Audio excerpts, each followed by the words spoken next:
Llegamos al último bloque de Fuera de Serie y vamos a hablar de algo que nos preocupa mucho, como es el aumento de precios y el impacto en el consumo.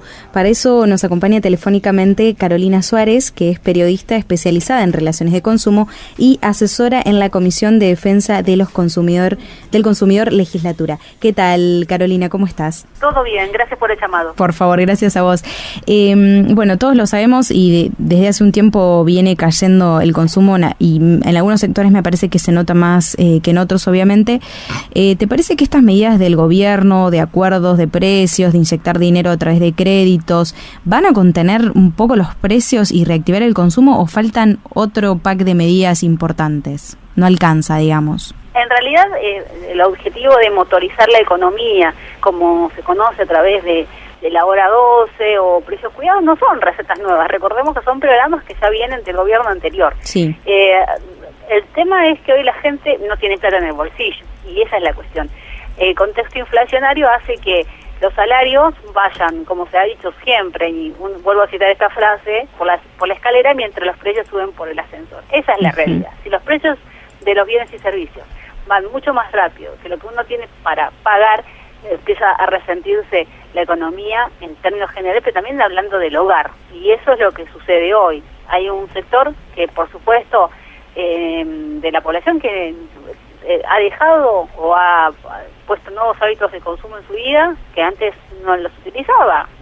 Hoy, ¿quién no se fija en cuánto valen las cosas, en los precios, en tomar una decisión por la cuestión económica y no por la cuestión de gustos? No, bueno, nadie. Eso realmente hace que se entienda qué es lo que pasa hoy en la Argentina. No hay un consumidor promedio, sino que son muchos, y en función de ellos va cambiando, pero todos de alguna medida nos vamos adaptando a estos nuevos tiempos, ¿no?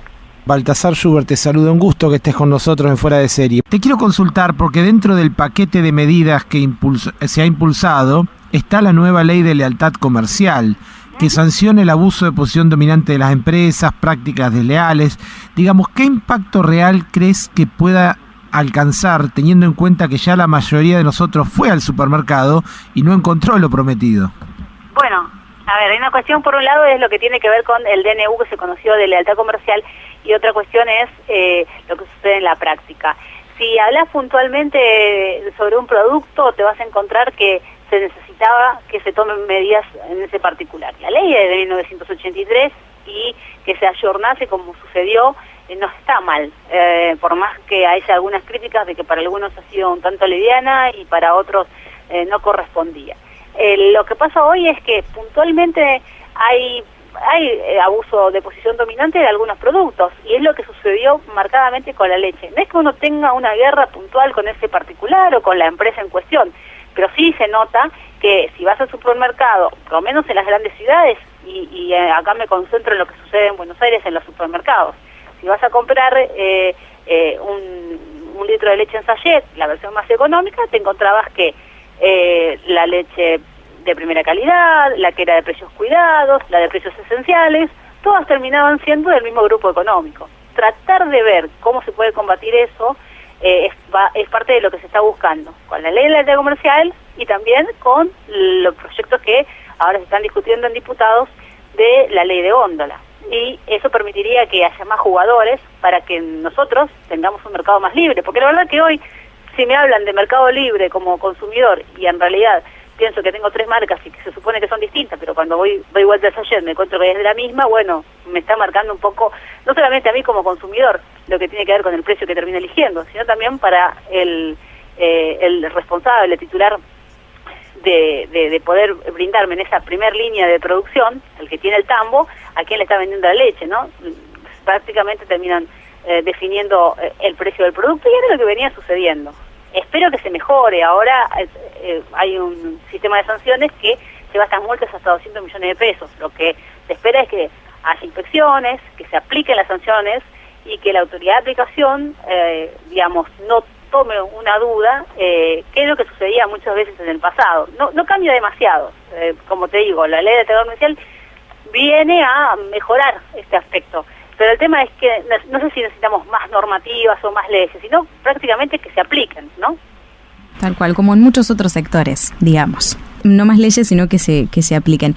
¿Y en qué sectores te parece que hay una mayor desaceleración? A mí me llama mucho la atención el gastronómico, sobre todo el de las cervecerías artesanales, hamburgueserías y demás, que por lo menos en la ciudad de Rosario explota de lunes a lunes. La verdad es que es algo que me llama muchísimo la atención. Veo la gente que mira los precios en el supermercado y los bares que hay gente en la calle. Bueno, ahí hay que entender al consumidor, básicamente. Sí. ¿Cuánto le está destinando en esa cerveza semanal de ese encuentro de viernes, de sábado, tal vez de domingo con amigos y familia? Si consume una cerveza puntual que puede incluso estar muy por arriba de lo que te vas a comprar ese mismo producto en un supermercado, y si dejas de lado otras actividades. Hay que entender qué pasó en ese consumidor. Si dejó el gimnasio, si dejó las salidas al cine, al teatro, si dejó de tener actividades en el resto de esas actividades aleatorias, si se cuida más en el supermercado y termina eligiendo como última opción, bueno, lo último que tengo es reunirme en esto, ¿no? O sea, se entiende que hay, en las crisis se dan algunos negocios que terminan cobrando mayor protagonismo, les va mejor. Por eso digo, los cafés no están vacíos, los restaurantes y cafés no están vacíos, hay menos presencia, encontrás que hay blancos en algunos horarios. El tema es qué consume la gente. Si van 4 amigos a cenar o a almorzar al mediodía, eso ya no se ve. Lo que se ve es que esos 4 amigos que se siguen juntando, cuando se juntan, toman un café. Es decir, ¿cuánto consume el que va a la cervecería? Eso también es algo puntual que hay que ver. ¿Cuántos platos se empiezan a compartir? Otro de los fenómenos que se empiezan a ver. Bueno, las cervezas artesanales con las papas ya las empiezo a compartir. Digamos, por eso digo, hay que ser un tanto, a la hora de analizar, entender lo que pasa con el consumidor en términos generales. Y por ahí crece algún aspecto de consumo, pero otros bajan. Claro, está bien, clarísimo. Bueno, yo pensaba por ahí cómo cambió la modalidad de lo que se ofrece también. Vos hablabas de no se consume lo mismo ni en los mismos horarios, sino que por ahí van a picar algo que por ahí sirve de cena, no a cenar, a compartir plato. Yo no veo que estén funcionando mucho, por lo menos acá en esta zona, los restaurantes tradicionales de platos de toda la vida, digamos, de un plato de carne con una guarnición. Explotan, sí, las hamburgueserías, las pizzerías, los panchos, ponele que un poco también. Es como que estamos consumiendo también otro tipo de comida que es más barata, y bueno, cambia también eso en la alimentación de los argentinos. No, eso si vamos al final, obviamente un resultado. El hecho es cuánto pagás vos por un plato promedio hoy en un restaurante de barrio tradicional. Y bueno, va a variar según la zona geográfica del país. Si yo te digo, en la ciudad de Buenos Aires, si bien hay una amplia cantidad de ofertas y de precios, bueno, puedo pensar que 350 pesos es una referencia de algo que, y estoy siendo bastante generosa, no estoy hablando de algo muy de primera calidad, pero 350 pesos es un plato. Sí. Obviamente que puedo picar unas papas a la mitad de precio. Entonces, eso tiene que ver con la elección. Si hablas de cambios de hábito de consumo, son otros los que han adoptado los argentinos en los últimos años. Se tiene que ver con cuidar, por ejemplo, lo que hace su factura de energía eléctrica o de gas en el invierno, o de aquellos servicios que pueda llegar a controlar. Es decir, me paso a lo que tiene que ver con telefonía. ¿Sabes cuánta gente ha renunciado? Es verdad que no se usa tanto en esta época un teléfono fijo como un celular, pero hace muchos años que no se viene utilizando más el teléfono fijo. Lo que pasa es que ahora es una carga económica y antes no lo era, entonces la gente renuncia al teléfono fijo. Y si tienen teléfono celular se pasa tal vez a un prepago para poder controlar lo que va a consumir y nada más, o empieza a ver cuál es la mejor promoción, o se pasa de una empresa a la otra. Cuando hablamos del sistema de salud, si está en una prepaga porque no tiene, no sé, puede ser que prefiera, bueno, se pasa a una más económica, se pasa con un copago. Entonces todas esas cuestiones son más de las que él está acotando que las que se está permitiendo. En términos generales, por supuesto, cuando hablabas recién de la comida, sí, nos alimentamos, obviamente que no de la mejor manera, no solamente por aquello que hace una salida puntual de un fin de semana, sino la diaria. Cuando repasás los productos de precios esenciales, una de las mayores críticas que tiene el programa es que no tiene ningún producto fresco, y que la mayoría, estamos hablando de que hay productos sin tax, hay productos que estamos hablando de harina, de azúcar, de aceite, es decir, que no son lo mejor para alimentarnos hoy. No se pudo establecer lamentablemente una canasta que asegura a todo el país la llegada de productos que realmente son esenciales, como frutas y verduras o corte de carne, ¿no? Ni hablar esto último, que ya vimos lo que pasó en la práctica. Hay provincias completas que no tienen hoy la disposición de los 3 cortes a 149 pesos, y las que lo tienen también algún tipo de dificultad de acceso o de stock. Siguiendo con las herramientas que el gobierno propone para impulsar el consumo, finalmente vuelve a relanzar los planes de ahora 3, 6, 12 y 18 cuotas. Y la pregunta es, ¿por qué sigue apostando este modelo, sobre todo cuando al cambiar el contexto económico la financiación es más cara por el aumento de las tasas? Bueno, básicamente lo que se ha visto es que el programa ahora 12, como bien decías en cualquiera de las 4 versiones que se creó, son el motor de la economía. El consumo minorista tiene números negativos todo el tiempo. Sí. Un repaso lo podés hacer, y se conoció en el día de ayer a través de la CAME, ¿no? Sí. Que te dice distintos rubros, cómo han caído y en términos generales cómo los afecta. Hablamos de indumentaria, de artículos del hogar, de electrónicos, en fin. Y la única forma de acceder, por lo que se ha analizado, es a través de la hora 12. Claro está, por el porcentaje. Vos fíjate que cuando ves el porcentaje de financiación y ves el CFT, el costo financiero total, que básicamente es el porcentaje real que le aplica tu cuota, es a la mitad de lo que tiene que ver con lo que está en el mercado, comparándolo con otras tarjetas. Es una manera de elección. El gobierno busca que de esta forma, de alguna forma, se vuelva a movilizar la economía del consumo minorista, para ver si ayuda, obviamente, a la producción nacional, porque el objetivo también tiene 2 patas: que sea más accesible para la gente, pero además que se mueva a lo que es la producción nacional en lo que tiene que ver con, por ejemplo, indumentaria, que ha caído muchísimo. Calzado es uno de los más afectados. Fíjate lo que pasa hoy en la calle, empezá a comparar lo que sucede. Nunca se había visto en la historia que se adelantara tanto en el tiempo una liquidación de temporada, ¿no? Prácticamente. Nosotros por ley tenemos 2 temporadas, lo que es primavera-verano y otoño-invierno. Y prácticamente salió la temporada con los nuevos productos en materia de indumentaria, y ya vienen con liquidaciones, ya vienen con promociones. Esto no se había visto nunca. Siempre tenés un antecedente que es el Día del Padre, como la fecha a partir de la cual se comienza a aplicar los descuentos, y esto es que está muy, muy caído el sector. Ni hablar si me pongo a hablar de lo que tiene que ver con el sector de automotor u otros que se están viendo muy afectados. Pero por lo pronto, saliendo de lo que es el supermercado, alimentos y bebidas, lo que hace al hogar, la gente, bueno, obviamente se restringe. Bueno, esta reparación que tengo que hacer en casa no la hago. La ropa para invierno este año, bueno, veo que compro o dónde compro.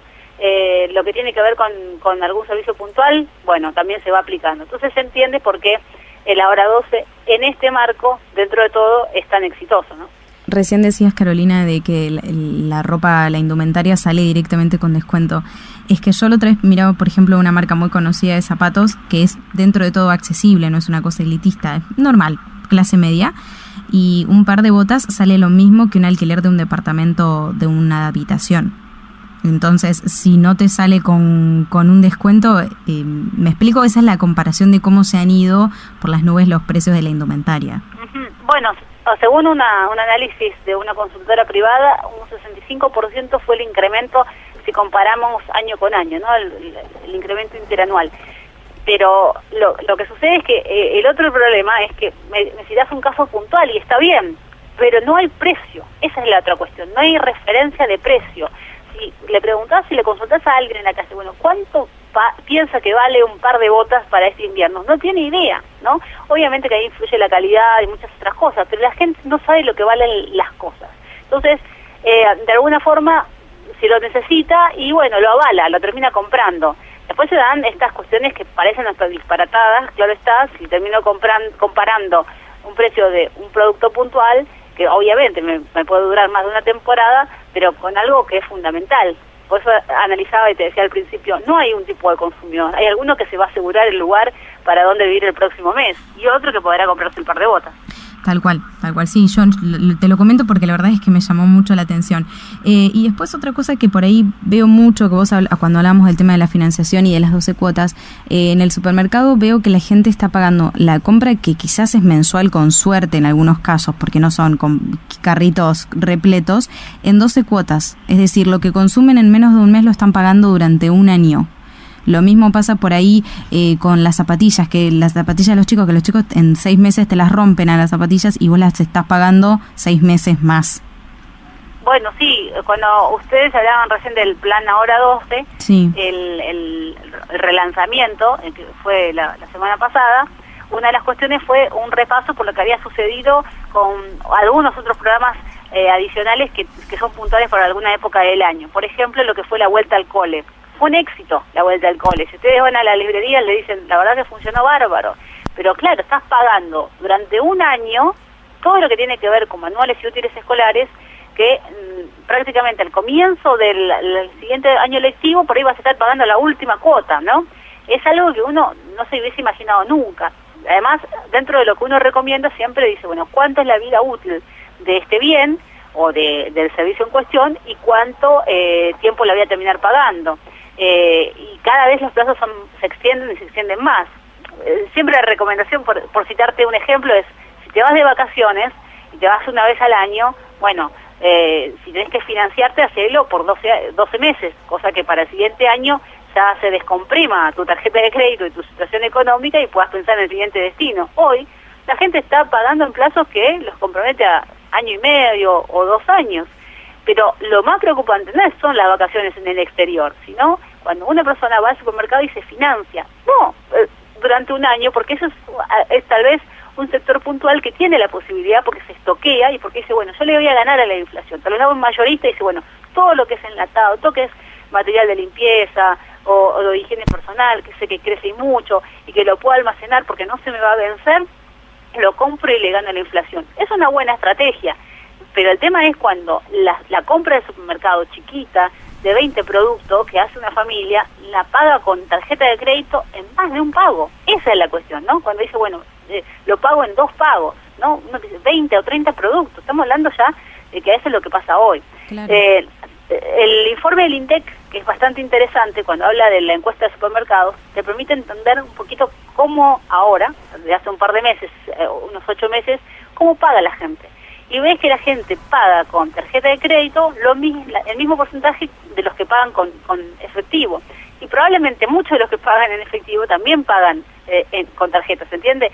El tema es en qué época del mes.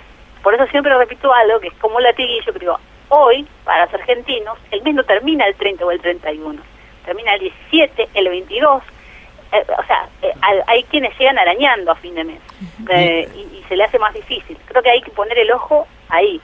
Hay un sector que es vulnerable, que lamentablemente siempre ha sido así, que le pega y mucho porque la inflación de alimentos es la más fuerte, más incluso que en términos generales de lo que es el IPC, pero lo que más cuesta es para aquel que yo denomino desclasado, que cree que aún es clase media, quiere mantener un estilo de vida y ya no puede.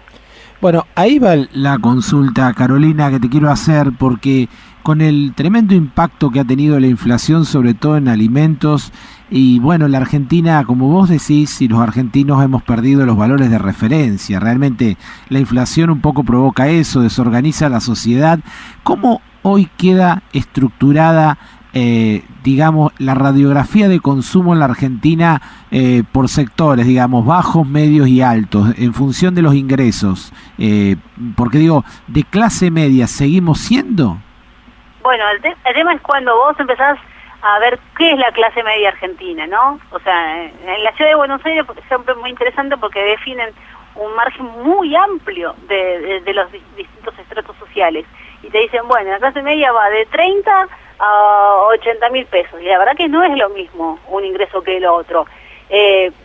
Pero la clase media tradicional argentina busca mantenerse y busca ver cómo no perder acceso a, ¿no? Entonces busca asegurarse que lo que lo hizo clase media, el acceso a la educación, a la salud, a determinado tipo de alimentos, en fin, otras cuestiones que hoy ve que se le hace difícil llegar. Por eso digo, es un tanto difícil poder hacer esta comparación y ver si todos dentro de esa franja, que es la clase media, aún lo siguen siendo o no, o han sido expulsados. En este sentido también tenemos que entender qué pasó los últimos años con un aspecto que no hay que olvidarse, que tiene que ver con las tarifas. Hablamos mucho de consumo, pero hay un tipo de consumo que es casi obligatorio y que en algunos casos no se puede mejorar. Digamos, cuando tomás tu factura de luz, bueno, si se empieza a pagar la luz, pero llega un momento que no puedo llegar a un piso. Lo mismo haces con el gas, pero viene el invierno y me tengo que proteger porque si no me termino enfermando.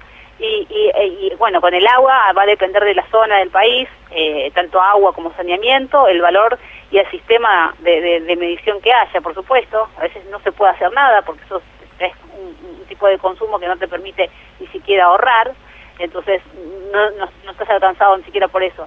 Pero hoy las tarifas, así como el transporte, tienen un peso mucho más importante dentro de una canasta familiar que antes no la tenía, ¿no? Gracias, Carolina, de verdad muy muy interesante todo lo que nos contaste y nos ayuda a repensar un montón de cosas que hacemos a diario. No, por favor, muchas gracias a ustedes. Y bueno, la cuestión es saber cómo se continúa conociendo estas medidas que hacen al alcance general de los argentinos y ver. La verdad, no puedo darte respuesta a lo que me contaste al principio del programa y por lo que uno termina pensando, si son suficientes o no, sí, en este momento de crisis que estamos atravesando, ¿no? Tal cual. Gracias, de verdad, no, Carolina. Favor, gracias a ustedes. Un placer. Hablábamos con Carolina Suárez, que es periodista especializada en relaciones de consumo, y nos tiraba un montón de verdades que vemos y se nos escapan a diario. Y bueno, ahí repensamos un poco qué hacemos, cómo estamos pagando lo que compramos, el tema del costo financiero total el plan de ahora 3, 6, 12 y 18 es altísimo. Al principio era como que se creía que si eran 12 cuotas no tenía recargo, pero sí los tiene, así que hay que prestar atención cuando compramos y sobre todo preguntar esto, el CFT final de lo que vamos a terminar pagando cuando terminemos la cuota 3, la cuota 6, la cuota 12 y la cuota 18, porque en algunos casos alcanza el 70% de recargo, así que a tener cuidado con eso, sobre todo si compramos, como nos decía Carolina, cosas perecederas, cosas que no nos duran el tiempo de que lo vamos a estar pagando, ¿no? Porque por ahí, bueno, un viaje es algo distinto, pero ya cuando estamos comprando cosas de primera necesidad con ese tipo de financiación, tenemos que tener cuidado cómo hacemos para cerrar esa transacción.